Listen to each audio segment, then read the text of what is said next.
آج یہ بات کہی جاتی ہے کہ اسلام ظلم سکھاتا ہے، اسلام لوگوں کو مارنا سکھلاتا ہے، نعوذ باللہ، جبکہ اسلام یہ تو جانوروں کی جان کی حفاظت کرنے کا حکم دیتا ہے، انسان تو دور کی بات ہے۔ ابھی آپ نے یہ سنا کہ اسلام کس کا دین ہے؟ بولے بھائی، اللہ کا دین ہے نا؟ اسلام کس کا دین ہے؟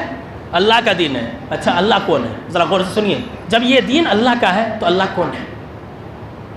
اللہ وہ ہے جو اللہ خود اپنے بارے میں یہ کہتا ہے کہ میں الرحمن ہوں، میں الرحیم ہوں، سب سے زیادہ مہربان ہوں، میں سب سے زیادہ میں رحم کرنے والا ہوں، مجھ سے زیادہ رحم کرنے والا کوئی نہیں ہے۔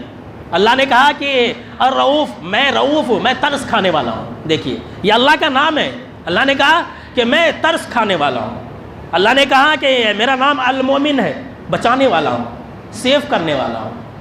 اللہ نے کہا کہ میرا نام السلام ہے، سلامتی عطا کرنے والا ہے۔ ذرا سوچئے کہ جس ذات کا یہ دین ہے، وہ ذات اپنے بارے میں یہ کہہ رہا ہے، وہ ذات اپنے بارے میں یہ اعلان کر رہا ہے، وہ ذات اپنے بارے میں یہ کہہ رہی ہے کہ میں رحمان ہوں، میں رحیم ہوں، میں مہربان ہوں، میں ترس کھانے والا ہوں، میں معاف کرنے والا ہوں، میں حفاظت کرنے والا ہوں، میں سلامتی اور امن عطا کرنے والا ہوں۔ اس مذہب کے اندر جان سے مارنے کی تعلیم کیسے مل سکتی ہے؟ وہ مذہب لوگوں کو جان سے مارنے کی تعلیم کیسے دے سکتا ہے؟ جس مذہب کا رب ایسا ہو، اس مذہب کے اندر ایسی تعلیم ہو سکتی ہے؟ کبھی نہیں ہو سکتی ہے۔ یہ اللہ رب العالمین نے خود قرآن مجید کے اندر کہہ دیا ہے، کہتے ہیں کہ اسلام ظلم کرنا سکھاتا ہے۔